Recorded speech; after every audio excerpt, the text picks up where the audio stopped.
First, keeping peace in this world because there are too many hot spots and big dangers right now. Second, somehow focusing on things that are really important, like how we're wrecking the environment, and we have to stop doing that. Keeping the Paris Climate Agreement, keeping the Sustainable Development Goals, rather than focusing on one short-term issue after another that comes out of Donald Trump's tweets. This is the bizarre world that we're in. We're making more crises than we're solving, and so many of them are artificial. We had an agreement with Iran. Why don't we stick with the agreement? We had good open trade with Europe. Why don't we stick with the trade rules? In other words, we're making new problems. We're not solving the long-term problems.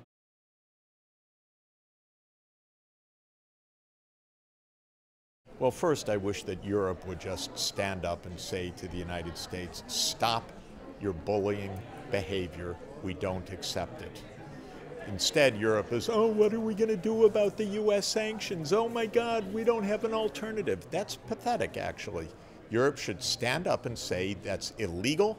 We have an international agreement with Iran. Stop it. That's what we need. Second, should stand up and say, we don't want a war with Iran. Stop the stupid bellicosity coming out of Washington. But instead, Europe is, it's so tied up with its own problems that it can't utter a coherent thought sometimes in foreign policy right now. That's our problem.